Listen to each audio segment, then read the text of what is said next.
Hello बच्चों, कैसे हैं आप सभी लोग का एक बार फिर से बहुत बहुत स्वागत है। और हम लोग विद्युत क्षेत्र पढ़ रहे थे, इलेक्ट्रिक फील्ड पढ़ रहे थे। उसमें हमने इलेक्ट्रिक फील्ड इंटेंसिटी जानी थी। तो किसी बिंदु आवेश के कारण इलेक्ट्रिक फील्ड इंटेंसिटी, विद्युत क्षेत्र की तीव्रता का क्या सूत्र था, क्या फार्मूला था, कैसे डिराइव हुआ था, ये हम जान रहे हैं। आज आपको जो टॉपिक पढ़ाना है क्लास 12 में वो है वैद्युत क्षेत्र की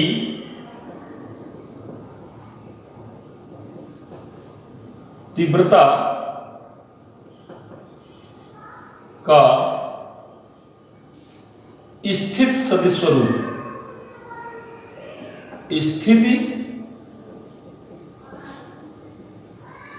सदिश स्वरूप, स्थित सदिश,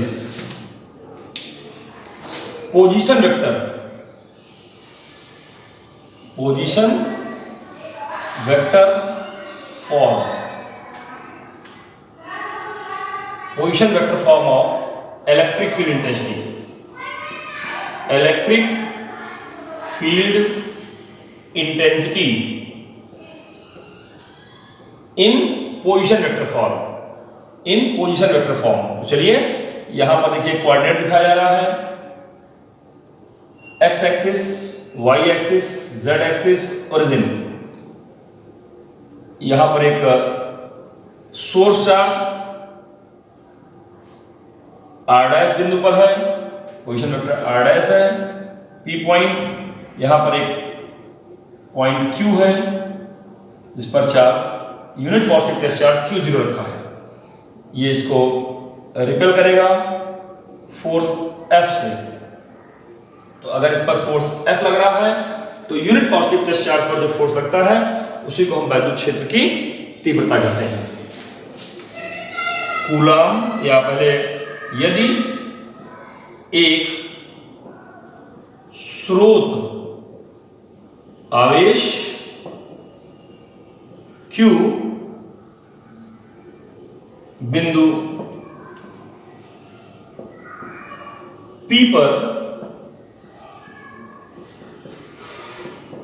स्थित हो, जिसका स्थिति सदिश R डैश है, तो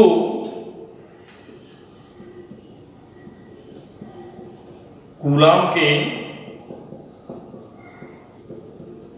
नियमानुसार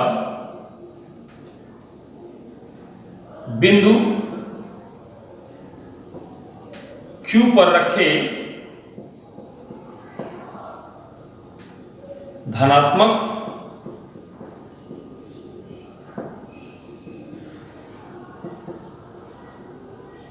परीक्षण आवेश Q0 पर आरोपित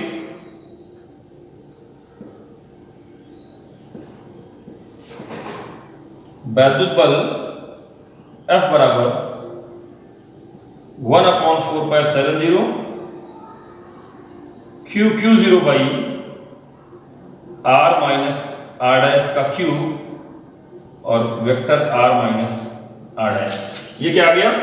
तो स्थित सदिश स्वरूप है कि Q0 पर कितना फोर्स लगेगा, तो 1/4πε0 Q0 upon R minus R dash. Q का स्थित सदिश R है, ये R डैश है, तो ये डिस्टेंस हो जाएगी R माइनस R डैश का मॉड का क्यूब और direction R minus R dash. जहां R बिंदु Q का स्थित सदिश है,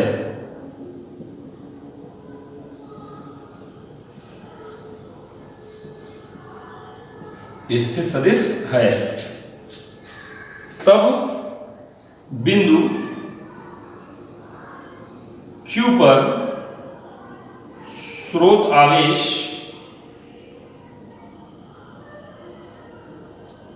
Q के कारण उत्पन्न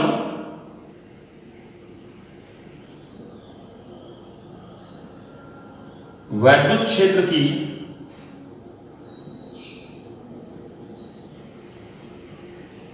तीव्रता E बराबर limit Q0 tends to 0 F by Q0। ये विद्युत क्षेत्र की तीव्रता की परिभाषा का स्वरूप हो गया। यहां पर अगर हम वैल्यू पुट कर देंगे तो इसलिए E becomes limit Q0 tends to 0 F 1/4 pi epsilon 0 Q0 R minus R dash के मॉड का क्यूब और R minus R dash upon Q0 से Q0 कट जाएगा। जब यहाँ Q0 नहीं है तो अब उसके लिए कंडीशन Q0 टेंड्स टू 0 लगाने की जरूरत नहीं है। Q0 टेंड्स टू 0 क्यों लगता है? क्योंकि Q0 एक धनात्मक परीक्षण आवेश है। परीक्षण आवेश का मतलब जो केवल स्रोत को अनुभव करे, खुद स्रोत को प्रभावित न करे। Tends to 0 very very small. चलिए जब ये नेग्लेक्ट हो गया तो यहाँ पर E के लिए जो फार्मूला आ गया that's 1/4 pi epsilon 0 Q R minus R dash के मॉड का क्यूब और R माइनस R डैश। ये ठीक वैसा ही फार्मूला है जैसा आपने कूलॉम्स लॉ में बल के लिए देखा था। तो E भी तो बल ही है, लेकिन एकांक धनात्मक आवेश पर लगने वाला बल। Q0 पर अगर F लग रहा है तो यूनिट पर F बाई Q0, जिसकी वैल्यू ये आती है। यह वैद्युत क्षेत्र की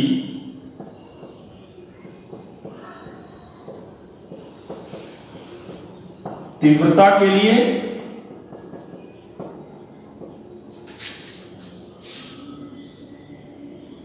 स्थिति सदिश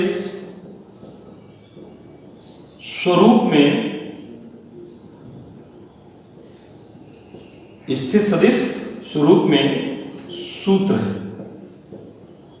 उम्मीद है आपको पूरी बात समझ में आ गई होगी और ऐसी कोई बात नहीं होगी जो यहां पर आपको समझ में ना आई।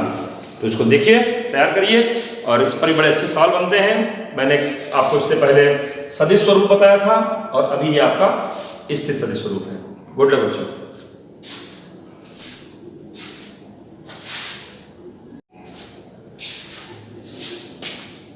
तो चलिए बच्चों, हम लोगों ने अभी वैद्युत आवेश के कारण वैद्युत क्षेत्र की तीव्रता के लिए स्थिर सदिश स्वरूप जाना। अब कई बिंदु आवेश हों उसके कारण किसी बिंदु पर वैद्युत क्षेत्र की तीव्रता का क्या सूत्र होता है उसको हम लोग जानेंगे। तो आइए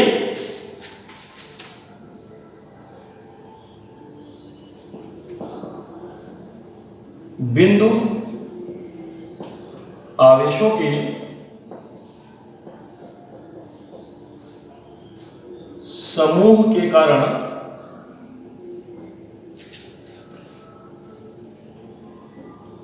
किसी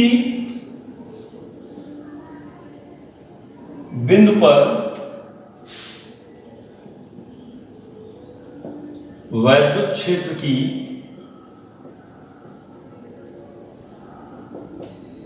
तीव्रता। तो अगर आप बात समझें तो देखिए यहां पे ये कोऑर्डिनेट सिस्टम दिखाया जा रहा है। X axis, Y axis, Z axis, origin. ये किसी बिंदु पर आवेश Q1 है, पोजीशन वेक्टर R1 है। ऐसे यहां पर ये आवेश Q2 है, इसका पोजीशन वेक्टर R2 है। यहां पर कोई जनरल पॉइंट QI है जिसका पोजीशन वेक्टर RI है। यहां पर ये कोई पॉइंट जिस पर QN है, इसका पोजीशन वेक्टर RN है। के कारण किसी बिंदु ये A point, B point, C point, D point and so on ऐसे लिया गया है। यहां पर ये कोई पॉइंट P है जिस पर एक टेस्ट चार्ज Q0 रखा गया है जिसका पोजीशन वेक्टर R है। पर इन सबके नाते से इलेक्ट्रिक फील्ड लगेगा और यहां पर नेट इलेक्ट्रिक फील्ड क्या होगा ये हमको निकालना है। यदि n बिंदु आवेश Q1 Q2 dot dot dot Q1 क्रमशः स्थिति सदिश स्थित सदिश R1 R2 dot dot dot Rn के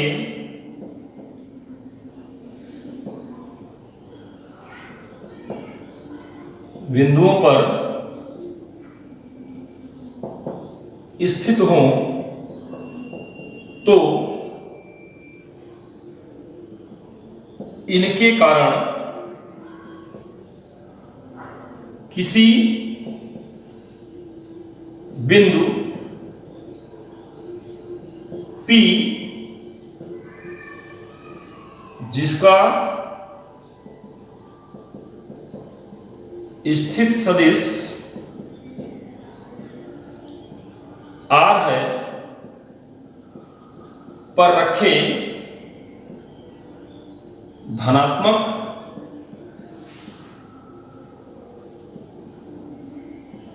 परीक्षण आवेश Q0 पर आरोपित बल सुपरपोजिशन थ्योरम अध्यारोपण के सिद्धांत से प्राप्त होता है। तो F कितना आया था जरा याद कीजिए, that is F1 plus F2 plus dot dot dot Fn आ गया था। इसको थोड़ा सा और कूलाम्स लॉ में हम लोगों ने बताया था, तो ड्राइव करते जरा सा क्या आया था,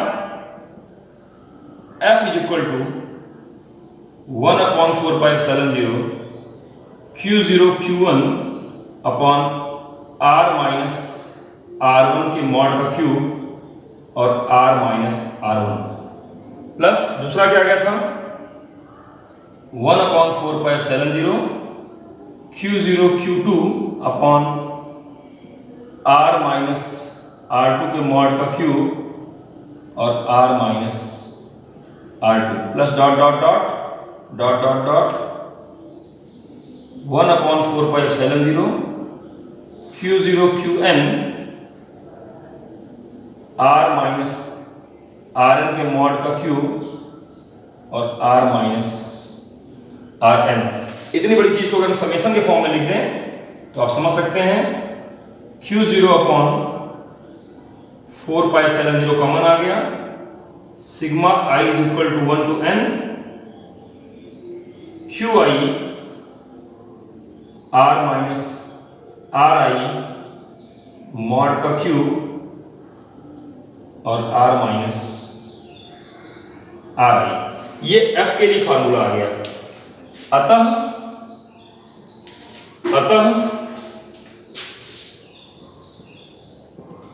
बिंदु P पर बिंदु आवेश समूहों के कारण उत्पन्न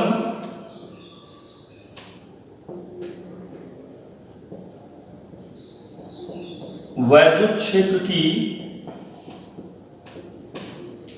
तीव्रता E बराबर limit Q0 tends to 0 F by Q0। अब यहां से F की वैल्यू आप सब्स्टिट्यूट करेंगे तो इसलिए E बराबर क्या आ गया, limit Q0 tends to 0 Q0 upon 4πε0 sigma I is equal to 1 to n Qi R minus R I के मॉड का क्यूब और R minus R I upon Q zero. ये एफ की वैल्यू ऊपर हो गई और नीचे क्यू जीरो से क्यू जीरो कट गया। और मैंने कहा था परीक्षण आवेश की जो कंडीशन है Q zero tends to zero, परीक्षण आवेश की जो कंडीशन है Q zero tends to zero, बहुत छोटा आवेश जो वैद्युत क्षेत्र, इनके कारण वैद्युत क्षेत्र को प्रभावित नहीं करता है, वो लिखने की कोई जरूरत नहीं है क्योंकि यहाँ पर क्यू जीरो रह ही नहीं गया।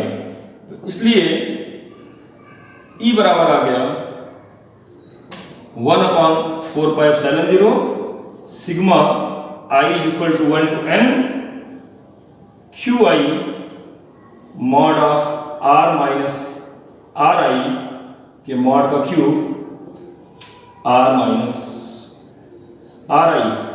This is the formula for electric field intensity due to discrete point charges. ये आपका इलेक्ट्रिक फील्ड के लिए फार्मूला है जो विभिन्न बिंदु आवेश समूहों के कारण यहां पर इस तरीके से किसी बिंदु P जिसका स्थित सदिश R है पर आरोपित होता है। तो बच्चों उम्मीद है आपको ये डेरिवेशन समझ में आ गया होगा, कहीं कोई दिक्कत नहीं होगी। इसके बाद भी अगर कहीं कोई समस्या आती है तो बिल्कुल आप बात करिएगा, पूछिएगा, समस्याओं का समाधान किया जाएगा। गुड लक बच्चों।